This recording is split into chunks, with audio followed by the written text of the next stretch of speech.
Hi friends, എല്ലാവർക്കും നമസ്കാരം. Welcome to my channel. അപ്പോൾ ഇന്ന് വളരെ ഹെൽത്തി ആയിട്ടുള്ള ഒരു ബ്രേക്ക്ഫാസ്റ്റ് റെസിപ്പിയാണ്. ഇതിപ്പോൾ ബ്രേക്ക്ഫാസ്റ്റായിട്ടും നമുക്ക് ഡിന്നറിന് വേണമെങ്കിലും കഴിക്കാം, വൈകുന്നേരം ചായക്ക് വേണമെങ്കിലും കഴിക്കാം. നല്ല ഹെൽത്തി ആയിട്ടുള്ള ഒരു റെസിപ്പിയാണ്. അപ്പോൾ എങ്ങനെയാണ് ചെയ്യുന്നതെന്ന് കാണാം. ചാനൽ എല്ലാവരും സബ്സ്ക്രൈബ് ചെയ്യണം, സപ്പോർട്ട് ചെയ്യണം. ബെല്ലൈക്കൺ കൂടെ ഒന്ന് പ്രസ് ചെയ്യണം. അതിൽ ഓൾ ഓപ്ഷൻ തിരഞ്ഞെടുക്കണം. എന്നാൽ മാത്രമേ ഞാൻ വീഡിയോസ് അപ്ലോഡ് ചെയ്യുമ്പോൾ നിങ്ങൾക്ക് ഉടനടി നോട്ടിഫിക്കേഷൻസ് വരും. അപ്പോൾ എങ്ങനെയാണ് ടേസ്റ്റി ആയിട്ടുള്ള ഈ ഒരു റെസിപ്പി എന്ന് കാണാം.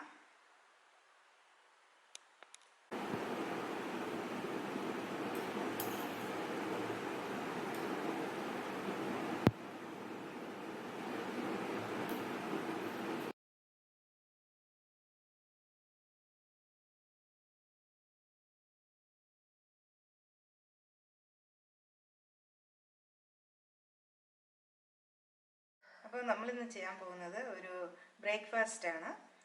ഇത് നമ്മൾ അരി ഉഴുന്നുമൊക്കെ അരച്ച് ഒട്ടനെ തന്നെ ചെയ്യുന്ന ഒരു രീതിയാണ്. നല്ല സോഫ്റ്റായിട്ട്, നല്ല ടേസ്റ്റി ആയിട്ട് നമുക്ക് എന്നും ഇഡ്ഡലി ദോശ ഒക്കെ കഴിച്ച് മടുക്കുമ്പോൾ നമുക്ക് ഇതുപോലെ ഒന്ന് ചെയ്യാം. അപ്പോൾ അതിന് വേണ്ടി ഞാൻ 1 കപ്പ് അരി, ഇത് നമ്മൾ ചോറിനൊക്കെ ഉപയോഗിക്കുന്ന അരിയാണ്. ഇവിടെയൊക്കെ ഇതിന് ഡൊപ്പി എന്ന് പറയും. ആ അരിയാണ് എടുത്തിരിക്കുന്നത്. ഇത് ചോറ് വയ്ക്കാൻ ഉപയോഗിക്കുന്ന അരി, പച്ചരിയല്ല. പിന്നെ നമ്മൾ എടുത്തിരിക്കുന്നത് 1 കപ്പ് അരി, 1/4 കപ്പ് ഉഴുന്ന്. അപ്പം ഞാൻ ഇത് രാത്രി വെള്ളത്തിലിട്ട് വെച്ചിരുന്നു. ഇത് ഞാൻ ഫ്രിഡ്ജിലാണ് വെച്ചിരുന്നത്.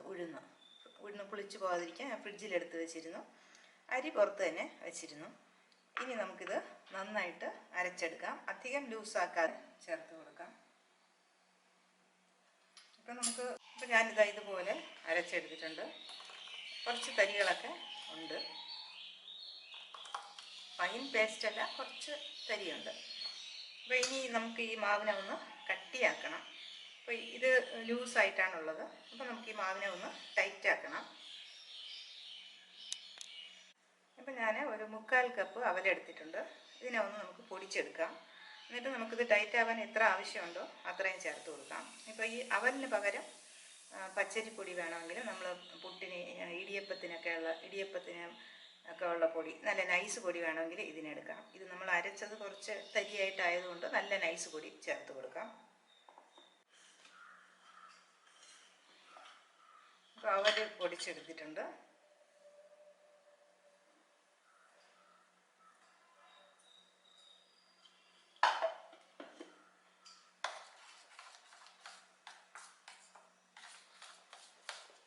നല്ല ടൈറ്റ് ആയില്ലെങ്കിൽ നമുക്ക് കുറച്ചുകൂടെ പൊടിച്ച് ചേർക്കാം. ഞാനിപ്പോൾ നല്ല നൈസായിട്ടുള്ള ഇടിയപ്പ പൊടിയാണ് എടുത്തിരിക്കുന്നത്. നമുക്ക് ഇടിയപ്പ പൊടി ചേർത്ത് കൊടുക്കാം. അപ്പോൾ ഇത് ടൈറ്റ് ആക്കണം. അതിന് വേണ്ടിയാണ് നമ്മൾ ഇടിയപ്പ പൊടി ചേർക്കുന്നത്.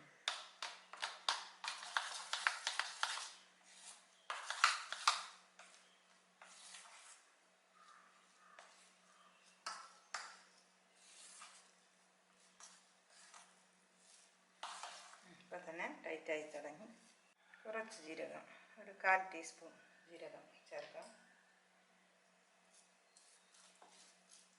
അപ്പോൾ നമുക്ക് ഉപ്പും ഇപ്പോൾ ചെക്ക് ചെയ്ത് നോക്കാം. അപ്പോൾ ഇത് മതി, ഈ തിക്നെസ്. അപ്പോൾ ഇല കഴുകി എടുത്തിട്ടുണ്ട്. ഒരു വെള്ളം വാർന്നു പോകാനായി നമുക്കൊരു ഞാനിതിന് വേണ്ട തേങ്ങ ചിരകി എടുത്തിട്ടുണ്ട്. തേങ്ങ ഒരുപാട് മുറ്റിയത് അത്ര ശരിയാവില്ല. കുറച്ച് നല്ല വൈറ്റ് കളറിലുള്ള ആ ഒരു തേങ്ങയാണെങ്കിൽ കുറച്ചുകൂടെ ടേസ്റ്റ്. ഇപ്പോൾ അതില്ലെങ്കിൽ നമുക്ക് മുറ്റിയ തേങ്ങയും എടുക്കാം. അതിൻ്റെ അടിഭാഗം എടുക്കാതിരുന്നാൽ മതി. അപ്പോൾ നമുക്കിനി ഇത് പരത്തിയെടുക്കാം. ഒരു ഇല എടുത്തിട്ടുണ്ട്. മാവിത ഇതുപോലെ ഇത്രയും നമുക്കിതുപോലെ ഉരുട്ടി എടുക്കാൻ പറ്റണം.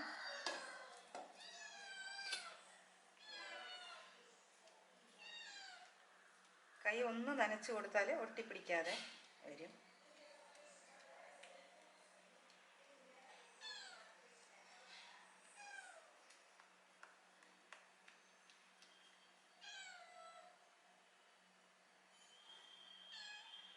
തേങ്ങ വയ്ക്കാം.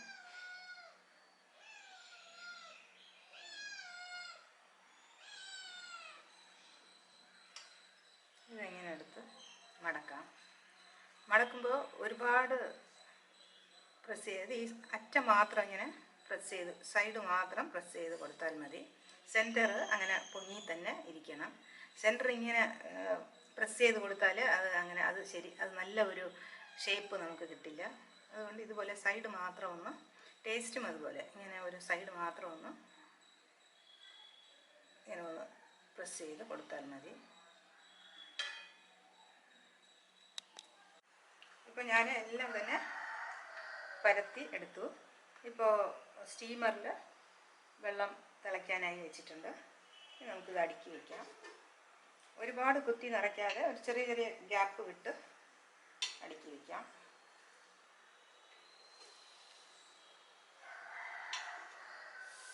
അങ്ങോട്ടും ഇങ്ങോട്ടുമായിട്ടൊക്കെ എടുക്കാം.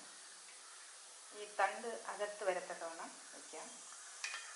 അതുപോലെ ഈ ഇല കിട്ടാത്തവരെ നമുക്ക് തേങ്ങ സെപ്പറേറ്റ് ആയിട്ട് വേണ്ട, കൂട്ടത്തിൽ ആ മാവിൽ മിക്സ് ചെയ്തിട്ട് ഉരുട്ടി വെച്ച് കൊഴുക്കട്ട പോലെ ചെയ്യാം.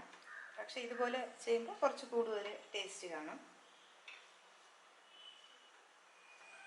ഇലയുടെ ടേസ്റ്റ് അതും കൂടെ വരും. പിന്നെ നമ്മൾ സോഫ്റ്റായിട്ട് ഇങ്ങനെ പരത്തി എടുക്കുന്നതുകൊണ്ട് കുറച്ചുകൂടെ ടേസ്റ്റ് കാണും. എന്നാലും ഇല കിട്ടാതെ ഉള്ളവർക്ക് നമുക്ക് കൊഴുക്കട്ട പോലെ ഉരുട്ടി വെച്ച്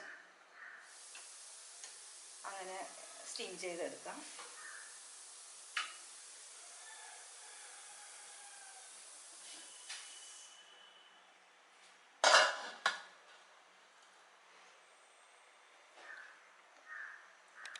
ഇനി നമുക്ക് ഇത് വെന്ത് വരുന്നതിന് മുമ്പ് ഒരു ചമ്മന്തി റെഡിയാക്കാം.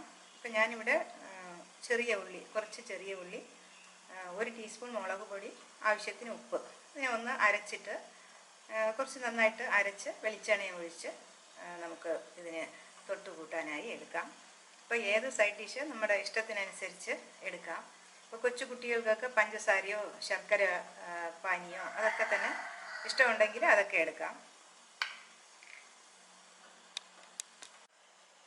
ഇപ്പോൾ 15 മിനിറ്റ് ആയിട്ടുണ്ട്. നമുക്കൊന്ന് ചെക്ക് ചെയ്യാം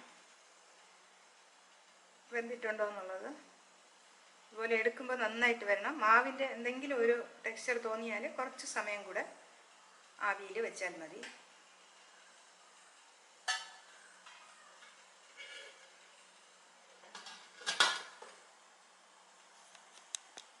അപ്പോൾ വീണ്ടും കാണാം നല്ല റെസിപ്പീസുമായി. Till then bye bye, take care, thank U.